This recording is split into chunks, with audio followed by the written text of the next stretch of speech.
Tout le monde s'en bat les couilles à la WWE, que ce soit Vince McMahon, Kevin Dunn, les producteurs, tout le monde s'en fout.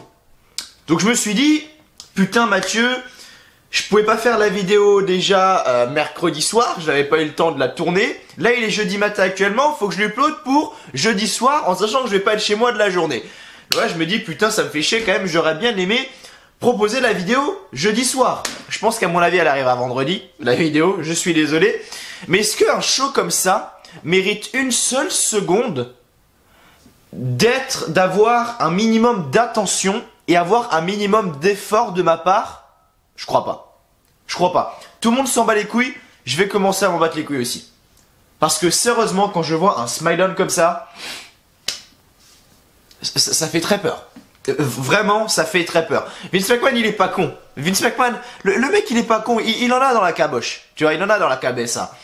Le mec, lundi dernier, il nous fait un Raw dégueulasse. Il nous a fait des SmackDown très très bons quasiment. Une bonne partie de l'année 2018, le dernier SmackDown avant WrestleMania, il se chie dessus, il se rattrape totalement avec WrestleMania, il nous fait sans doute je dis bien l'un, pas le, mais l'un des meilleurs WrestleMania de l'histoire, ça c'est sûr.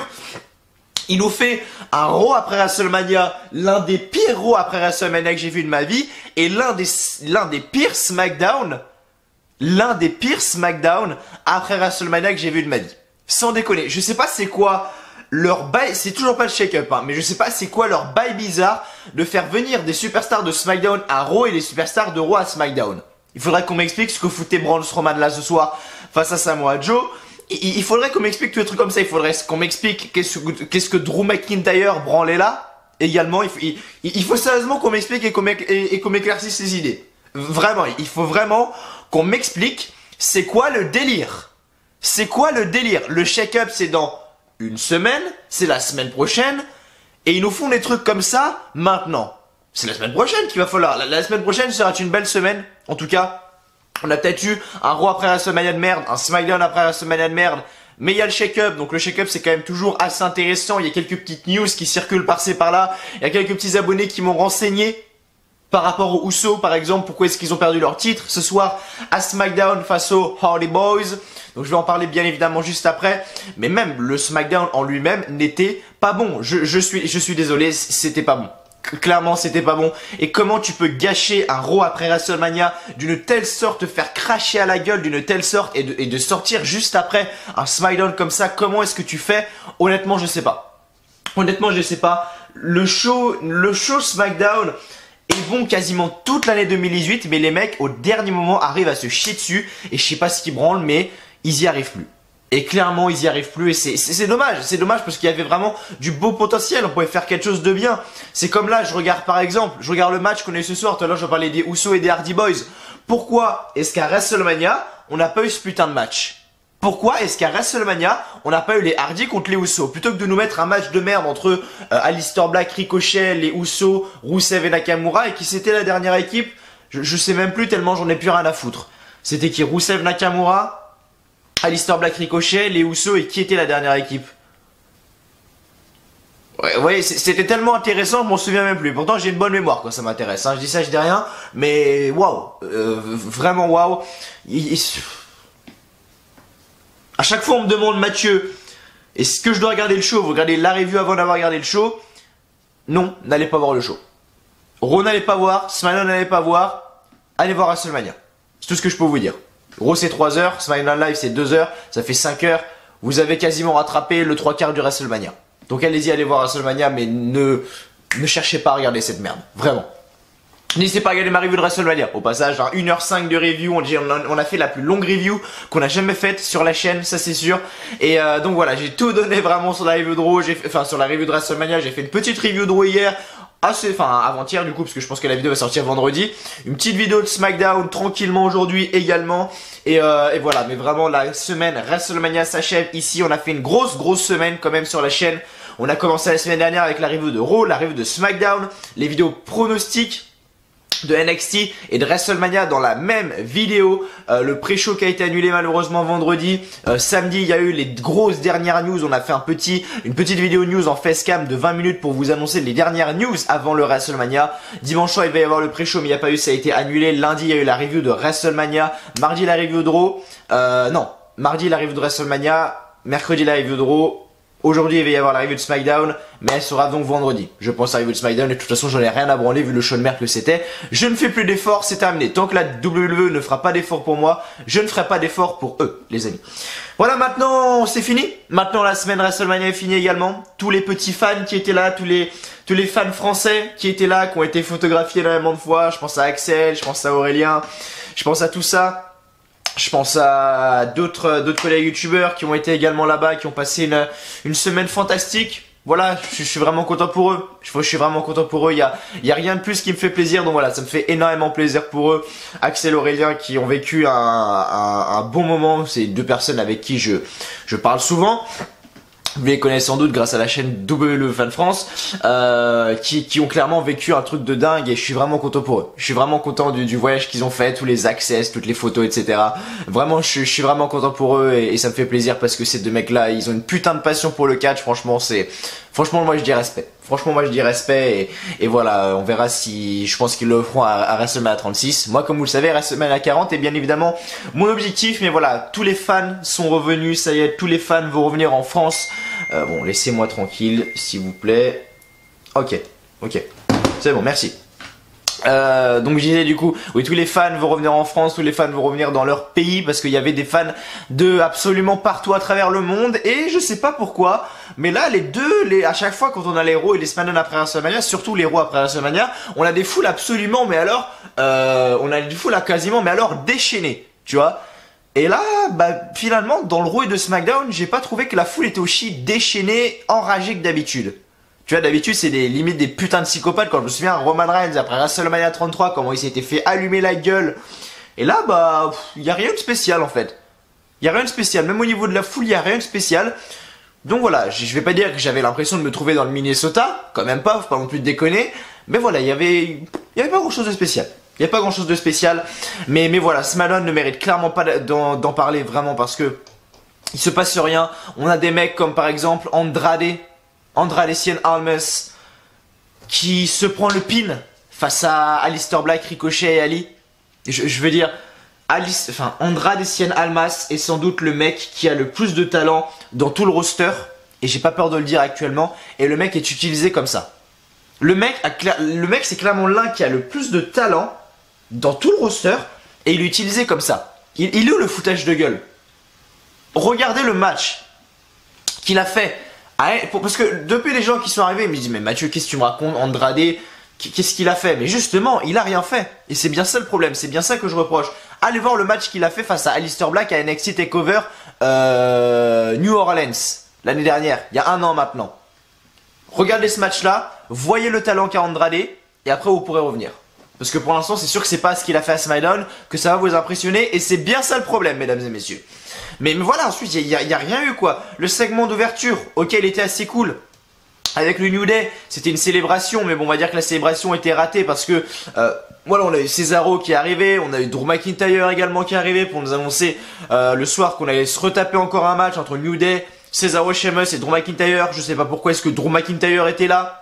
Il faut qu'on m'explique vraiment pourquoi est-ce que Drew McIntyre était là alors que le mec est Arrow. Laisse-le Arrow, qu'est-ce qui branle à SmackDown? Mets d'autres superstars en avant. Au lieu de mettre Drew McIntyre, je sais pas, mais Eric Young, je sais pas, mais quelqu'un d'autre. Mais pas Drew McIntyre. Je comprends pas le délire, vraiment je comprends pas le délire. On a eu encore un match pour la 151e fois entre Aleister Black, Ricochet et Ali contre Shinsuke Nakamura, Rusev et Andrade. Andrade qui se prend le pin par Mustafa Ali, par Ali pardon, avec son 450 splash. Enterré encore une fois Andrade, enterré bordel. Enterré. Ça me dégoûte. Après, ce qui est cool, c'est qu'on va avoir une rivalité entre Orton et Ali. Maintenant, c'est-à-dire que maintenant, Randy Orton, c'est simple, il veut une rivalité, il fait un RKO de nulle part. Tu vois, il a fait la même chose avec, qui est-ce que c'était? C'était AJ Styles, justement. AJ Styles n'était pas là ce soir à SmackDown. C'était annoncé 2-3 heures avant le show, donc ok, pourquoi pas. Randy Orton, maintenant, c'est simple, il veut une rivalité. Hop là, il fait un claquement de doigts, RKO, terminé, c'est bon, t'as ta rivalité, t'as ta putain de storyline qui va durer pendant longtemps, tu vois. Mais voilà, et du coup, ensuite, on a Kevin Owens aussi qui est arrivé, qui a fait son stunner sur Rusev, donc peut-être une rivalité entre Rusev et Kevin Owens à suivre, je ne sais pas. Ensuite, qu'est-ce qu'on a eu de spécial? Si on a rien eu de spécial, on a une, oui, voilà, on a eu une promo, voilà, on a eu une promo de Carmella et de R-Truth, rien de spécial, ils ont parlé de WrestleMania, de la Battle Royale qui a été gagnée par Carmella, mais bref, il n'y a aucun enjeu et où personne n'en a strictement rien à foutre, mais ça je l'avais déjà dit. Et on a Samoa Joe qui est arrivé, qui a détruit R-Truth, sérieusement, R-Truth c'était une petite merde, tu vois, à côté de lui, il s'est fait déchirer, il s'est fait défoncer la gueule, et donc t'avais R-Truth, il s'est fait défoncer la gueule, et qui c'est qui est arrivé? On a Braun Strowman qui est arrivé. Pourquoi Braun Strowman? Je sais pas, le mec est à Raw, mais c'est Braun Strowman qui est arrivé, il y a eu un duel entre Samoa Joe et Braun Strowman. Il n'y a pas eu du gagnant-gagnant, mais c'est Samoa Joe qui a pris la fuite à la fin. Voilà. Rien de spécial juste ici, enfin il y a rien de spécial en fait, quand je regarde ce SmackDown, il y a rien de spécial, limite le meilleur moment du show c'est quand t'as Peyton Royce et Billie Kay qui ont fait leur promo avec l'entrée des Iconics où Peyton Royce bouge son cul, tu vois. C'était peut-être le seul moment du show qui était bien, elles ont affronté deux catcheuses locales. Ouais, c'est ça, deux catcheuses locales. Elles ont détruites, gros coup de genou dans la face à la fin de Peyton Royce, mais vraiment un gros coup de genou sévère, tu vois. Et voilà, après qu'est-ce qu'il y a eu de spécial? On a eu un segment avec Shane McMahon, rien de spécial. Après on a, voilà, ça c'était, bah, je pense, le match le plus intéressant du show, c'était les Hardy Boys contre les Usos. Avec une victoire des Hardy Boys qui sont nos nouveaux champions de SmackDown Live. Et je pense que s'ils ont fait ça, et ça c'est un abonné qui me l'a dit, j'avais pas tilté au début, je me suis dit mais pourquoi déjà est-ce qu'ils ont pas fait ce match-là à WrestleMania? Ça aurait eu déjà beaucoup plus de sens et il y aurait déjà eu beaucoup plus de hype. Je veux dire, Uso contre Hardy Boys, c'est nouvelle génération contre ancienne génération, je veux dire ça pouvait être un truc de dingue vraiment pour un WrestleMania. Non, ils l'ont pas fait, ils ont préféré faire autre chose. Bon ok, pourquoi pas, faites les cons les mecs. Et du coup oui, j'avais pas tilté, je me dis bon ok, les Usos perdent, j'avais pas tilté. Là je reçois un message sur Snap d'un abonné qui me dit Mathieu, mais tu sais c'est peut-être parce que les Usos vont aller à Raw lors du Superstar Shake-Up la semaine prochaine, c'est pour ça qu'ils ont perdu les titres. Et là je me suis dit ah oui, c'est vrai, il y a plus de sens. Donc, c'est vrai que ça ferait du bien. Parce que les Usos, ils ont pas été à Raw depuis quand? Depuis 2016. Les Usos, je crois, qui sont à SmackDown depuis 2016. Donc, ouais, ça ferait du bien. Un petit retour des Usos à Raw et surtout sauver la division par équipe de Raw. Parce que là, c'est help me, quoi. Je veux dire, on a Zack Ryder et Kurt Hawkins qui font du bon boulot pour le moment. Mais après, quand je vois les challengers, putain, ça fait peur. Hein. Ah, vraiment, ça fait peur. Hein. Mais voilà, donc tout ça pour dire que les Hardy Boys sont nouveaux champions et que les Usos vont, à mon avis, faire un petit tour du côté de Raw. Donc ça m'étonnerait pas que la semaine prochaine, du côté du Superstar Shake-Up, on ait les Usos. Ensuite, la rivalité continue entre Lacey Evans et Becky Lynch. C'est-à-dire que Lacey Evans, elle est arrivée, je veux dire, ils l'ont direct mis Becky Lynch dans la gueule, tu vois, c'est-à-dire oh, c'est qui Lacey Evans vient par là, c'est qui la championne? Becky Lynch, ok c'est bon, on peut en rivalité face à elle. C'est comme ça qu'on fait à la WWE. Mais voilà, du coup la rivalité continue. À mon avis on va avoir un match à Money in the Bank entre Lacey Evans et Becky Lynch, le premier match de Lacey Evans dans le main roster. Et après Sami Zayn fait toujours ses petits trucs à la con, j'en ai rien à foutre. Sami Zayn il est revenu depuis hier, j'en ai déjà rien à foutre, hein, tu vois. Et ensuite à la fin on a eu New Day contre The Bar, bref c'était quasiment New Day contre The Bar et Drew McIntyre, quasiment un match copié-collé de ce qu'on a eu lundi soir du côté de Monday Night Raw, donc fuck you. Bref, merci à vous en tout cas, merci quand même à vous en tout cas de me rejoindre sur cette review de SmackDown. SmackDown mauvais, avec qui je vais noter un petit 8 sur 20 pour ce SmackDown là. C'est vrai que c'est très très bas pour SmackDown, d'habitude SmackDown est autour des 12-13, mais là faut pas non plus déconner, c'est un 8 sur 20 sans exagérer, vraiment le show était mauvais, il y avait rien du tout, et ça me fait mal vraiment de voir des trucs comme ça, sérieusement ça fait très très très mal. Sauver SmackDown, les amis, qui va sauver SmackDown Live, je ne sais pas, mais il faut faire quelque chose. Espérons que le shake-up va faire du bien, je sais pas quel superstar va arriver, je sais pas quel superstar est à Raw, quel superstar est à SmackDown. Je ne sais pas, j'ai vraiment hâte de voir. Point positif quand même, c'est qu'on n'a pas vu Charlotte ce soir, donc je me dis qu'il y a potentiellement moyen qu'elle aille à Raw, Charlotte, tu vois. Et ça me ferait plaisir parce que je veux la voir du côté du live event le 14 mai à Paris, à la Corotel Arena. Car oui, je le rappelle encore une fois pour ceux qui ne le savent pas, je serai bel et bien présent. Il y a toujours des gens qui posent des questions, je le répète. Oui, je serai bel et bien au live event à Paris le 14 mai 2019. Pour le live event à l'Accor Hotel Arena, je serai sur place. Donc pour tous ceux qui veulent me voir, ceux qui veulent me poser des questions, prendre des photos, etc. comme l'année dernière autour de l'arène, etc. Je serai là, bien évidemment. Et c'est toujours un moment sympa, franchement j'ai grave kiffé. L'année dernière vraiment c'était vraiment un truc de fou. 19 mai 2018, je m'en souviendrai toujours, c'était mon premier live event et franchement c'était un truc de ouf. Franchement c'était un truc de ouf et je m'en souviendrai toute ma vie. Et c'était des putains de bons moments. Juste le fait quand les abonnés viennent te... Honnêtement, si un jour je vous souhaite quelque chose, c'est vraiment d'avoir une sensation comme ça. Si vous voulez un jour faire une chaîne YouTube catch ou quoi, n'hésitez pas, lancez-vous. Vraiment lancez-vous, c'est tout ce que je peux vous conseiller, lancez-vous. Et si même vous avez besoin, même si vous savez pas trop commencer, etc., venez me voir. Venez me voir sur Twitter, sur Snapchat, sur Instagram, vous m'envoyez un petit message, ok Mathieu, j'ai créé ma chaîne, qu'est-ce que tu pourrais m'aider à m'améliorer, etc. Moi je suis là pour vous les amis, si je peux vous aider, moi je serai là, bien évidemment. Et vraiment si je vous souhaite un truc, c'est vraiment un jour d'avoir cette sensation d'une personne qui te tape l'épaule, que t'es genre tu regardes un endroit, une personne qui te tape l'épaule, qui te retourne et qui dit t'es pas ton nom quoi. Tu dis bah si c'est moi et tu hésites, est-ce que je peux avoir une photo avec toi, est-ce qu'on peut parler, etc. Franchement c'est une sensation de dingue et c'est un truc de fou. Donc je vous le souhaite vraiment à tous ceux qui veulent créer une chaîne YouTube ou quoi. Je vous le souhaite un jour d'avoir cette sensation parce que c'est un truc de fou. Mais bref, je serai là effectivement à la Corotel Arena à Paris pour le live event le 14 mai 2019. Je ne serai pas celui d'Aix-en-Provence, par contre le 10 mai 2019 je ne serai pas là, mais je serai à Paris. Donc pour ceux qui veulent me voir, ça sera donc à Paris et non à Aix-en-Provence. Mais ne vous inquiétez pas les sudistes, j'arriverai un jour. Je ferai un live event un jour. En plus, bon là ça n'a rien à voir, mais quand je dis que je vais rendre visite aux sudistes, c'est que je vais retourner dans le sud en vacances cette année. Hey, hey. J'ai passé des putains de vacances cette année, vraiment c'était, sans déconner je pense, les meilleures vacances de toute ma vie. C'est-à-dire que j'ai passé 2 semaines, je m'étais absenté, j'avais la chaîne etc. Je m'étais absenté pendant 2 semaines, c'était juste avant SummerSlam, j'étais revenu le soir de SummerSlam je me souviens et j'avais passé des putains de vacances vraiment. Mais il faut savoir que j'ai plus de 2 mois de vacances parce que je suis plus en cours. Faut savoir que je travaille et j'avais vraiment passé des putains, mais alors putains de vacances. Vraiment, j'avais kiffé dans le sud. J'avais passé une semaine à Draguignan, pour ceux qui connaissent. Première semaine, j'avais passé à Draguignan, pour ceux qui connaissent. Et la deuxième semaine, je l'avais passé à Nice. J'avais été à Monaco, j'avais été en Italie. Franchement, c'était un truc de ouf. Je me souviens, quand j'ai la première semaine où j'étais à Draguignan, c'était avec ma famille qui est du sud du coup. On se baladait sur la 23 heures à la mer. Enfin, il faisait hyper bon. T'étais en t-shirt, en short. Enfin, truc de ouf, vraiment truc de ouf et j'ai kiffé vraiment ces vacances là et de savoir que j'y retourne, on fait... Oh putain de merde. Je sais pas si ça s'est vu à la caméra, mais où c'est que c'est sorti, le bouchon était fermé. Oh putain, j'allais dire on secoue le jus de pomme, bah oui bah non. Ah c'est un peu con là, hein. Ah bah t'es comme un con Mathieu. Ah bah oui là j'ai plein de jus de pomme partout. Bon. Je vous dis chill, on va pas parler plus longtemps que ça, hein, chill, on passe tout de suite pour le résultat de Spider, hein, parce que là, oh, ça commence à partir en couille là, oh putain, il y a du jus de pomme partout les mecs. Putain, j'ai des taches partout maintenant là.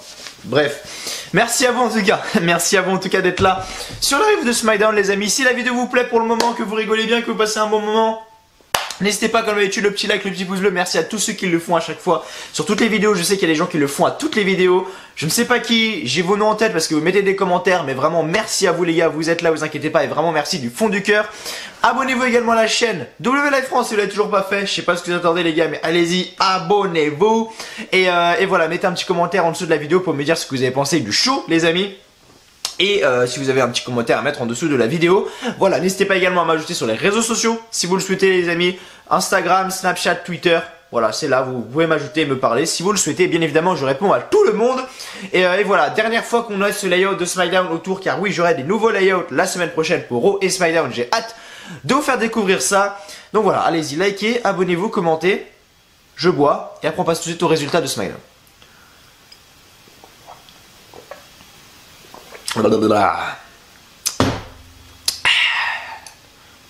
Likez. Donc, SmackDown Live du 9 avril, en direct de Brooklyn, New York, dans le Barclays Center. Les commentateurs, Tom Phillips, Corey Graves, Baron Saxton. Donc le show s'ouvre avec le New Day qui arrive donc sur le ring pour la célébration de la ceinture du champion de la WWE, Kofi Kingston. La foule chante « Tu le mérites » à Kofi Kingston. Big E dit qu'à WrestleMania, des milliers de membres de l'univers de la WWE ont pleuré de joie. Kofi a brisé en deux Daniel Bryan, le végétarien, afin de devenir notre champion de la WWE. sur le New Day. Et là, pour la plus importante des célébrations, Xavier Woods dit qu'ils sont ici pour célébrer la carrière d'un homme, d'un frère, d'un ami. Xavier Woods dit qu'il se rappelle avoir regardé les débuts de Kofi, avoir suivi sa carrière de bout en bout. C'est quelque chose d'incroyable et le plus beau, c'est que quand il a intégré le main roster, il a pu rencontrer son héros.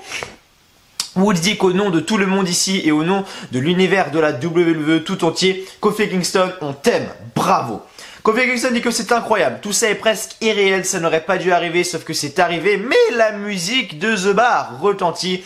La musique de The Bar, donc Cesaro et Sheamus arrivent sur la scène, donc Sheamus prend le micro et dit que Kofi Kingston devrait leur dire merci pour l'avoir sauvé hier soir. Cesaro dit que sans eux, Seth Rollins serait champion universel et champion de la WWE.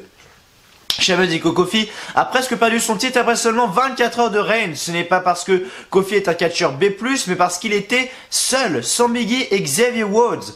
Cesaro leur propose de faire un 6-man tag team match. Biggie accepte, mais ils sont présentement que deux. Cesaro dit qu'ils se sont fait un ami à Raw et Drew McIntyre arrive. Pourquoi? Je sais pas pourquoi Drew McIntyre était là, mais en tout cas il était là. Je sais pas c'est quoi leur délire de faire venir des superstars à Raw, des superstars de Raw à SmackDown, mais en tout cas ils le font. Ensuite, 6-man tag team match pour la 151e fois. Aleister Black, Ricochet, Mustafa Ali contre Shinsuke Nakamura, Rusev et Andrade. Victoire de Aleister Black, Ricochet et de Ali. Donc à la fin du combat, Ali enchaîne avec son 450 splash sur Andrade pour le compte de 3 et dire que Andrade prenait des putains de gros black mass dans la gueule à NXT et se relevait tout le temps. Et là de voir qu'il se prend, bon c'est un bon finisher hein, le finisher de Mustafa Ali hein, mais voilà, je vais dire le Black Mass, il s'en prenait 3-4 dans le même, peut-être pas 3-4 dans le même match, mais il s'en prenait 1 ou 2 dans le même match, il se relevait. Et là, il se prend un 450 splash et il se relève pas. Va comprendre.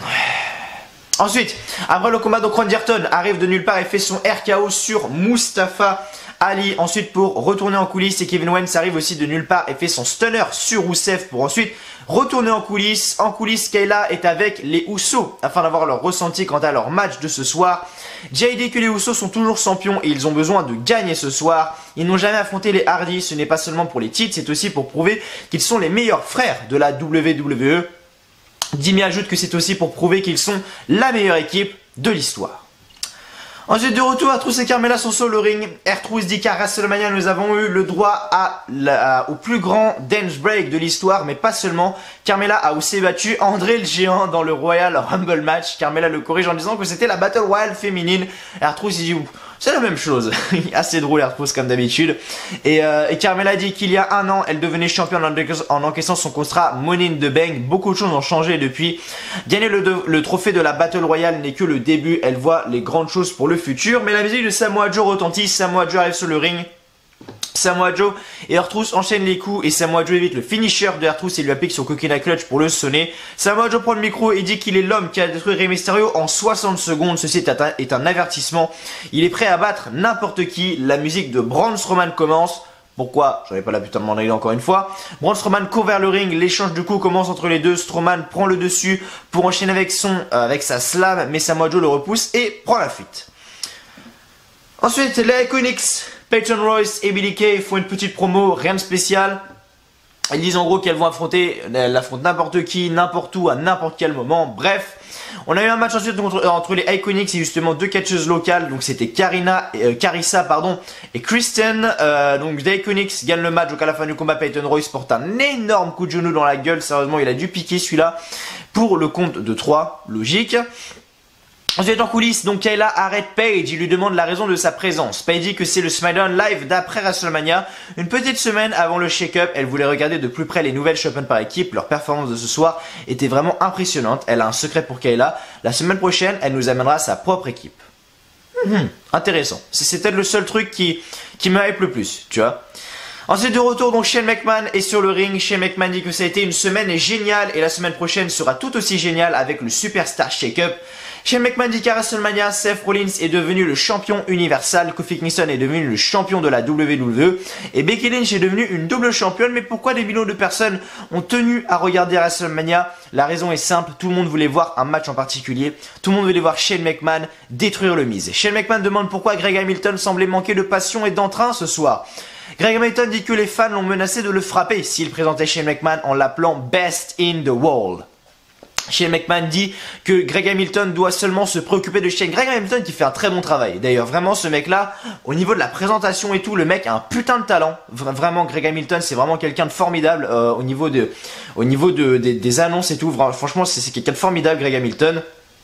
Et du coup, Shane McMahon lui dit de présenter avec conviction et fierté. Greg Hamilton reprend la présentation de Shane McMahon, mais Shane McMahon demande encore plus. Shane McMahon tire Greg Hamilton par la cravate et lui dit de le suivre. Shane McMahon le menace sur la scène et lui dit de recommencer. Et Greg Hamilton s'exécute en y mettant tout son âme. Et Shane McMahon le remercie et quitte en coulisses. Allez voir parce que franchement c'est assez drôle et j'aime beaucoup Greg Hamilton. Le mec est un putain d'annonceur. Je l'avais vu à Barcelone. Je me souviens l'année...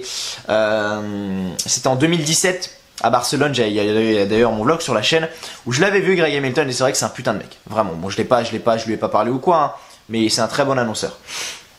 Ensuite justement on a eu les Hardy Boys contre les Usos, donc Jimmy et Jey Uso, donc victoire des Hardy Boys qui sont nouveaux champions. Donc à la fin du combat, donc Matt Hardy prend l'attaque pour un Twist of Fate, mais Jey le repousse. Jeff prend l'attaque au même moment et Matt fait son Twist of Fate et Jeff Hardy enchaîne avec un Swanton Bomb pour le compte de 3. Donc les Hardy Boys sont nos nouveaux champions. Ensuite du retour, Becky Lynch arrive sur le ring et Becky dit que ce soir c'était Becky dit que c'était une semaine de fou. Dimanche, elle a battu Charlotte et Ronda Rousey en main event de WrestleMania. Et maintenant, elle est une double championne. Becky Lynch dit que lundi dernier, elle voulait célébrer sa victoire, mais une certaine Lacey Evans en a décidé autrement. Elle veut que tout le monde parle de ses ceintures. Si elle doit passer sur le roster dans son entièreté et dormir que d'une seule oreille pour assurer ses arrières, elle le fera. Personne ne pourra lui prendre ses ceintures. Becky Lynch pose sur la scène, mais Lacey Evans arrive et la frappe en plein visage. De retour, les catcheurs sont sur le ring, mais la musique de Sami Zayn commence. La foule chante la chanson, mais Sami Zayn fait signe que... Ok, j'ai pas compris ce qui se passe avec la caméra. Mais Sami Zayn fait signe que non. Sami Zayn dit que ça ne vaut pas le coup. Sami Zayn laisse tomber le micro et quitte en coulisses. Et enfin, dans le main event, du coup, le New Day contre The Bar et Drew McIntyre. Victoire du New Day. Le show se termine avec une célébration du New Day.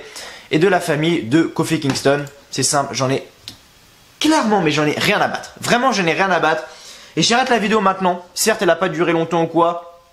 Mais des shows comme ça ne méritent pas d'être parlé. Des shows comme ça ne méritent pas d'être en parlé. Je sais même pas ce que ça fout. Tout le monde s'en bat les couilles à la WWE. Y a pas de problème. Je vais commencer à m'en battre les couilles aussi. Mais en tout cas, voilà. Merci à vous. Merci à vous du fond du cœur d'avoir été là sur cette review de SmackDown. J'espère qu'elle vous aura plu comme d'habitude. Si vous avez des idées de vidéos ou quoi, n'hésitez pas à me les proposer dans les commentaires. Je m'exécute à vos ordres, les amis. Bien évidemment. Voilà. Merci à vous d'avoir été là. Sur cette review de SmackDown, on va reprendre les vidéos longues, etc. à partir de la semaine prochaine. C'est vrai que là, au niveau du temps également, je suis un petit peu court, un petit peu juste. Donc voilà, ne vous inquiétez pas, les longues vidéos, les longues reviews de 40 d'euros, de 40-50 minutes, elles vont reprendre la semaine prochaine quand j'aurai un peu plus de temps parce que là, je suis assez court au niveau timing et puis on a des shows de merde, donc ça me donne pas envie d'en parler. Voilà les amis, mais en tout cas, merci à vous d'avoir été là. Je vous fais plein de gros bisous et je vous dis à la prochaine sur la chaîne W Live France. Je vous aime, sachez-le. Merci à vous d'avoir été là et je vous dis à la prochaine sur la chaîne W Live France. Prenez soin de vous. C'était la semaine WrestleMania.